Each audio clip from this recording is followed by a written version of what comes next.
everybody. Welcome to the Talkin Kop. We are here for the very first post-match reaction of the season. Yeah, off to a flying start. Also, Dem Reds. Dem Reds did it again. We are so back. It's finished at Anfield. Liverpool 4, Bournemouth 2. I'm joined by Kev. I'm joined by Ashley. I'm your host, Matarico. Kev, how much have you missed the Premier League? Oh, massive. I tell you, it was one of the. It's going to go down. I don't know if it'll go down as one of the games of the season, but if we get to see a better game of football this weekend, I'm all for it. First of all, delighted with the 3 points. Great result. Plenty to work on. Massive 3 points, but great game. Absolute great game to watch. All action. 96 minutes of non-stop football, and loved everything about it. Yeah. And Ashley, how does it feel having the Premier League back?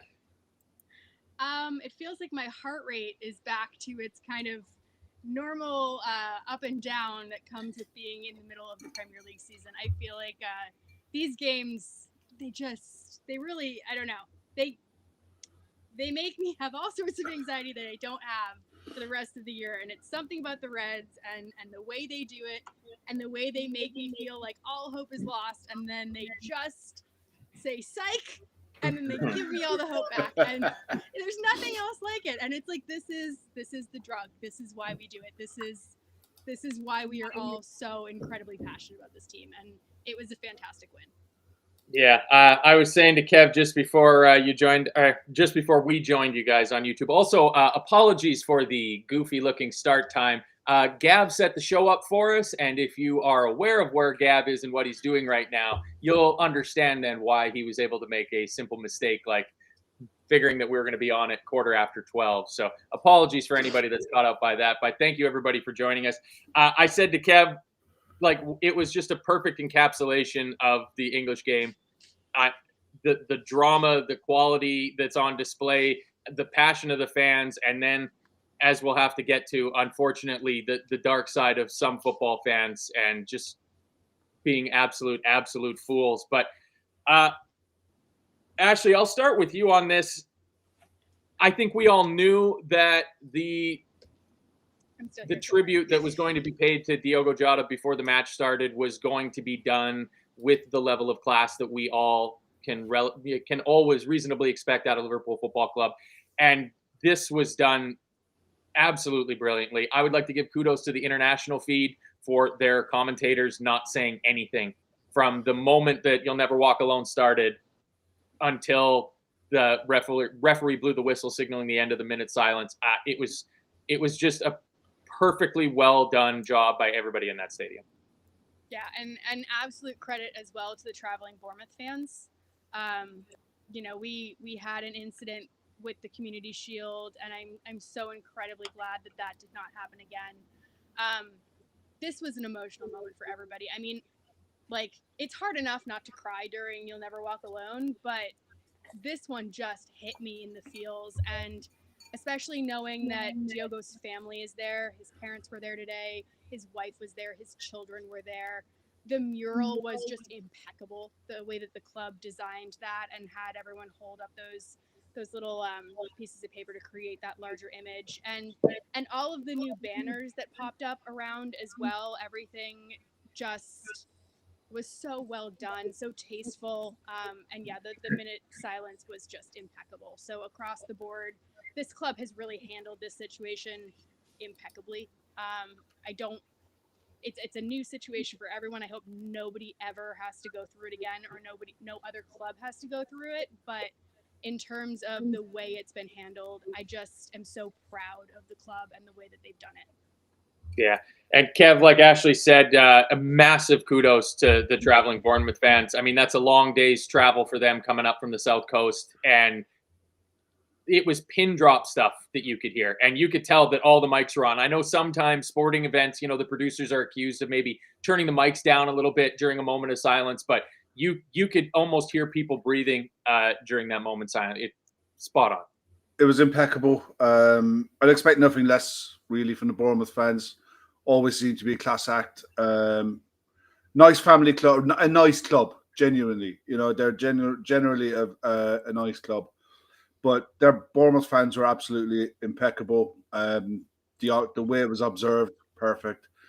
Give credit where it's due. Sky's build up to the show today was very, very good, very well done. The production on the tributes to Diogo Jota were brilliant. They included a lot of the Portuguese players, Bernardo Silva, Bruno Fernandes, um, some of his ex-Wolves teammates. It was just the whole thing. I thought was really well done, and a very tough. I think. Look, the thing was, we knew it was coming. Everyone knew that the first game of the season was always going to be tough. The players would have tried to mentally prepare themselves as well as they can. Until you're standing on that line, and you hear, I think at the very, very end, you heard a baby crying. A child crying or something like that. That's the thing. When a minute's silence is as impeccable as that, one person can be heard, not a soul, not a sausage, nothing. It was as well observed as you would hope to see. Really, really proud of the club and proud of Bournemouth for the way that was done. Yeah, and then once the prerequisites are done, we get down to business. I'll stick with you on it, Kev. You guys did your preview for this match yesterday. I think that's a 11 out of 11 lineup that you guys got, isn't it? Yeah, and I think in a way it's a problem because that lineup just picks itself. But it's we know that by September 1st, Arne Slot is going to have rotation options that are going to be viable. At the minute, it's just a case that 11, when you look at it on paper and you look at what was done in the Charity Shield, you're like, yeah, that's pretty much what he's going to go with. I don't think at 8:00, I don't think you would have had any issues with it. At 9:15, you were probably having one or two issues with it, but at 8:00, you weren't having any issues with that starting lineup. Yeah, no, not so. In fairness, we got Bournemouth right as well, bar one. Yeah, that was quite good. I'm impressed. You guys have really set the bar high for the rest of the season. There's just 37 more game weeks of this. Friends, Bournemouth sold the guy we were trying to put in. So come on, he would have started. Yeah, that wasn't our fault. Yeah, four Premier League debuts for Liverpool today, at least. All the new signings so far. Giovanni Leone, who we will speak about at the end of the show, was in Anfield, officially confirmed as a Liverpool player. But Verts, Ekitike, Frimpong, Kirkes all get the start, and we kind of came out like a house on fire. I thought the first 5 minutes we just looked electric. Yeah, I mean that's actually a record. That's it's for the first time in 33 years that we have named 4 players in the starting 11 making their Premier League debut. So it's been quite a long time since we've seen that much churn for our starting 11, which I think is actually kind of more players than we were expecting originally. I remember at the beginning of the season, we were talking about, we're going to have a lot of players come in, but the starting 11 won't change that much. It's changed quite a bit. And I think that's part of why, you saw those kind of dips in form throughout the game. But yeah, the beginning of the game I thought was phenomenal. The Jota song just echoing throughout the stadium, just over and over and over again was just, I don't know, it almost just felt like the heartbeat of the team as they were starting the season. And there was something really beautiful about that. And I mean, Ekitike, my goodness, did he really impress me? Early on, just, there was a long range effort, but then just his hold up play, his ability to hold on to that ball, make it stick and do something with it. 3 minutes he was holding it up and passing it to Gakpo. And I was like, oh my gosh, this is what we've wanted from Darwin for such a long time. And it was like you were watching, I don't know about you, but obviously a lot of people have been rooting Darwin on. And again, I wish him the best wherever he goes. But watching Ekitike was like watching everything that you were hoping Darwin would eventually do over the course of a game. And he just did it all in one game. And I'm like, oh my God, like, look at this striker that we've got. And it was like all my dreams for Darwin suddenly came true in just like 15 minutes. So for me, that was just, I don't know, that just got me really, really excited. And I know a lot of people kind of haven't really watched a ton of him, but I think that he's going to be a pleasant surprise for quite a few of us. Yeah, I think like non-Liverpool connected people, the few times they might watch Liverpool play, I think they're going to be very shocked at the quality of player that we got, especially if he's going to be coming off of the bench because we bring in a guy who's even more ready to lead the line for us. Kev, it didn't take long for the Premier League, the PGMOL, and VAR to just get right back into the groove. We got to talk about it. On 12 minutes, Mo Salah plays the through ball in. Ekitike's up. I believe it's against, Senesi that he was up against? The ball comes off of his thigh, off of Senesi's thigh, then hits him in the elbow, and it's bouncing away from him. And he tries I believe they call it a full Odegaard. Is that a full Odegaard where you just try to reach out and bounce it like it's a basketball? And very quickly dealt with by the VAR. No handball is given. It has to be a red card, Kev. Does it not? Does it not have to be a red card? I can understand the arguments about it not being a red card. I don't agree with it. I think it is. But what I don't get is how it's a foul against Ekitike.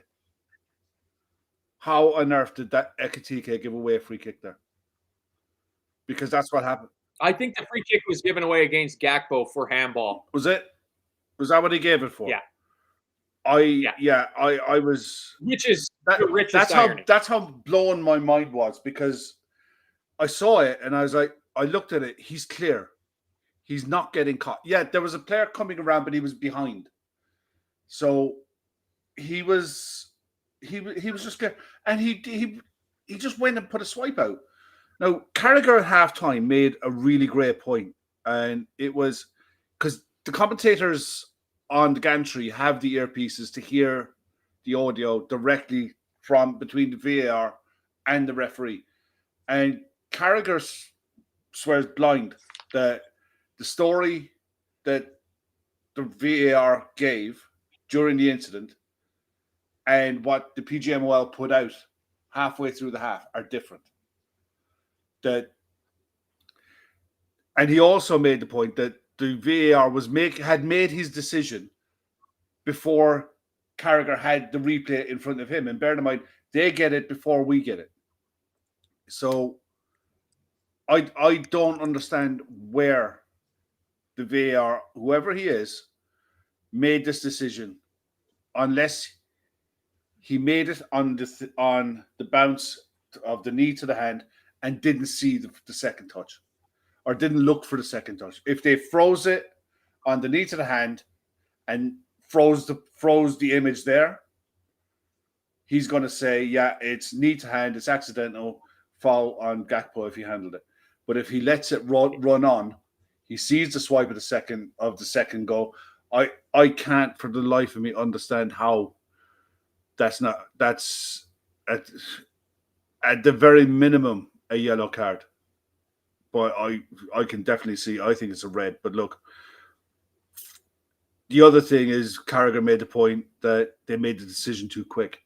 And I said this going back last season, at the start of last season, when they introduced this thing with Howard Webb, we want to speed the game up because people are bitching and moaning. Well, you don't. I don't want the game speeded up. I want the right decisions made. If you're going to use VAR, get the decision right. Take the extra 5 seconds. Take the extra 30 seconds. Get it right.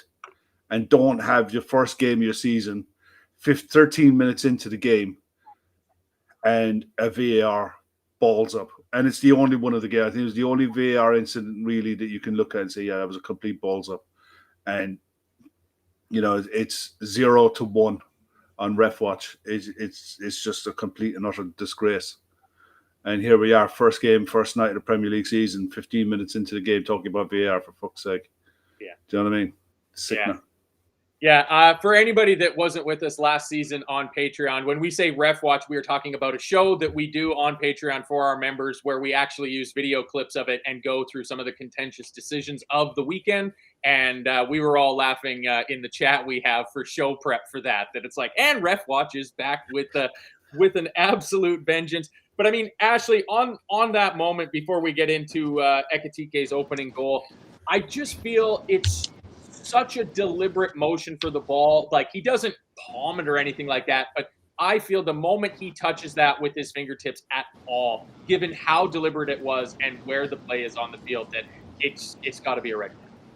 I completely agree. I know that there is a specific rule that states that if there is a ricochet off of the thigh onto the arm, that, that's considered non-deliberate. But it's almost like you had to judge this as two separate incidents, where you had, the incident where it hit off of his thigh and then almost hit his elbow. And then the swipe was almost a second incident that needed to be checked. And I don't know if the refs, even the VAR refs, saw, it didn't hit his elbow, therefore we're moving on. I don't know if they moved on to that swipe of the hand. And that was, for me, a very clear and deliberate action, hand to ball.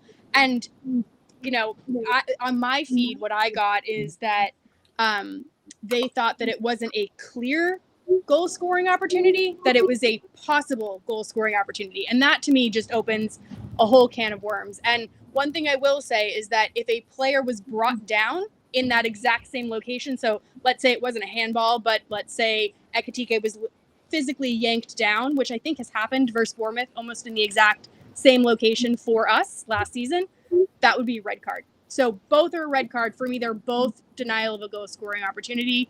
And, it's just typical refs coming back. And I agree with Kev. I think that they are going too quickly through that. That was a very easy, simple decision to make if they had just looked through those 3 frames. It didn't take very long for my producers on the USA stream, which is going all the way across the Atlantic Ocean, to be able to say, yeah, it hit their arm and they made a mistake. So there's definitely a little bit more fine tuning, which is not any surprise to me with VAR. Yeah. Well, luckily though, it's still Friday, the first weekend of the season, but we are top of both of the tables, the actual Premier League table and also the fucked over by VAR table. So we take an early lead on both accounts. McGlinchey, the man with the impronounceable first name, saying, thinks Senesi got karma for our first goal, should win the tackle, but Hugo, the composure, rolled it home. Nice change on previous strikers. And Ashley, that's what you're talking about in terms of Ekitike having the dream kind of start. He scored much earlier in the Community Shield, but that's a charity friendly. This is the real business. And yeah, he gets a little stroke of luck. I'm going to give credit to Chris Brack, who immediately in our WhatsApp said, that's a Diogo Jota type goal, because you got to take those lucky bounces when they come your way. Yeah, and the other part that was Diogo Jota-esque was just the ability to find the right finish and pass it into the net. He looked up several times after he got that lucky bounce off of Senesi. He looked up and saw where the keeper was. He waited almost a beat for the keeper to go down, and then he just passed it into the corner with so much composure. And again, it's just one of those things where, like, that's what I've been looking for from our number 9, and he delivered it right there. And it's just, what a way to announce yourself. I mean, that's his first Premier League goal. He ends up with a goal and an assist on his Premier League debut. Ironically, the last and only player that has done that is Darwin Núñez. So let's hope for a better future for Ekitike. I think the future is quite bright for him. Yeah, Kev, the thing for me about the goal, like, everybody's obviously going to be very excited about your new striker scoring in his first Premier League game, but he gets the ball from Virgil, and then he lays the ball off to McAllister, and he points to where he wants the ball to go, and McAllister's pass is gorgeous. It wasn't a fluke. He'd done that so many times where he drops deep, and he's really comfortable on the ball, and he's really confident in his ability with the ball to hold it and to make the right decision most of the time. I love the fact that he dropped deep and he stayed deep, and he became the option. And when he got to turn and run, it was Suarez-esque, the ricochet. He tried to nutmeg him, and when he got the bounce back, he was his body position meant he was there for the bounce back, and he got the deflection. Look, take your pick. It bounced his way, and composure on the finish, excellent. Keeper was poor. Keeper sold himself diving to the near post. He was coming at the angle he was coming in at onto his right foot. That was never going to the near post. So that was really poor from Petrovic. And in fairness, I don't think he had a bad game. Debut keeper for Bournemouth. He was all right. But it was a really good finish, a really composed finish after a difficult half. I think the argument is, look, go back to the start of the game, 5 minutes in, Virgil had a great chance, should have scored. And they had a chance, I think, about 15 minutes into that, and they should have scored. It should have been 1-1 after 15, 20 minutes, and it was one of those games. It was end to end. There was chances both sides all the time. And, we paid good money for him. And I think he's going to develop into being a really, really top striker. Is he going to, and the other side of it is, I don't think he's going to break into the France starting 11. I think he'll make the French squad. So I don't think international football is going to hinder his career.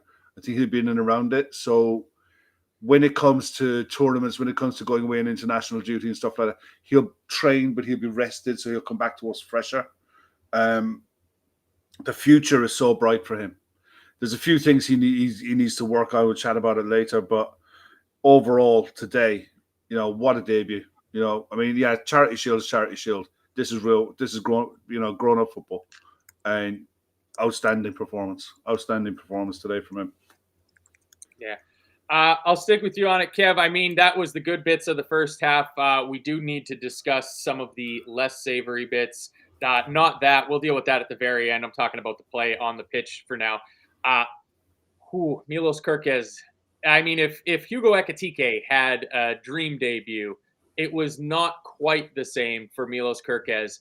But I think before people get too down on Kerkez, I think you got to start by giving a huge amount of credit to the quality player that Antoine Semenyo is. Oh, God. Antoine Semenyo, I've been banging that drum for so long. He is so good. I think when Ben Doak goes to Bournemouth, probably by Monday, Bournemouth are going to do really well to hold on to him. He's a phenomenal player. He's so strong. Strong in the run. He's intelligent. He can finish with both feet. He's brilliant in the air. He is an absolute nightmare for almost any fullback. I think both of our fullbacks defensively today were poor. I think Kerkez is going to have absolute nightmares in Europe because of the amount of times he goes to ground. European referees in the Champions League are going to crucify him. And he needs to learn how to stand off and how to manage space. Pick your poison, pick your bunnies. You can't be touch tight to players all the time. And today, when a defender goes to ground like that, it's because he's positionally poor. And he goes to ground way too often. Attacking wise, he made a couple of really good tackles, by the way. Don't get me wrong, he didn't get them all wrong. There was one he made was absolutely brilliant. Yeah. But at the same time, he should have been booked earlier on, and he wasn't. And he's a walking red card for me. And it's a walking red card. It's a 3-game suspension because he'll get one of those wrong and he'll stud someone in the shins and he's off for 3 games. And the way the Premier League works, that could be a month. He could miss a month's worth of football in the league for that. So, yeah, he's got to sharpen up quick. There's a player there.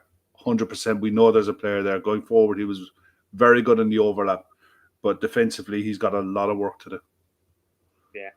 And Ashley, I mean, I don't think Milos Kerkez was helped out in making a poor debut by the fact that the 2 center halves beside him also didn't have their best games either.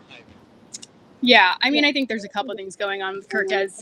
It's his first game. He's trying to make a good impression. He's playing against his old team as well, which is unusual. That doesn't normally happen. I don't think our center backs covered themselves in glory, and I just don't think that our entire defensive line, outside of Allison, has covered themselves in glory this entire preseason, continuing into the Community Shield and continuing into today.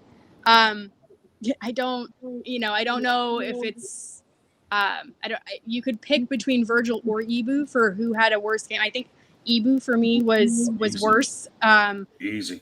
But I think that Virgil had the worst game in the Community Shield. So I think over the course of the last week, I don't really know who's been the standout center back. For me, Ibu looked off the pace. He looked like his decision-making was off. And it just looked like positionally they haven't quite figured out where everyone's supposed to be for this new system. And I know that's going to take time, but we look so incredibly open. And I said in the pre-match, and it was not, a revelation by any means, that we're going to get countered on. They're going to score on a counter. It happened twice today. The second goal was like four blue shirts versus 2 in our half. And it was like absolute free. It's what we're used to seeing for our team. It's not what I'm used to seeing happen against us at Anfield to a team that's like mid-table, maybe going for top 8. I'm not used to seeing that, and that needs to be resolved immediately. Yeah. Well, early doors. Everybody will get better. It's fine. We get to halftime.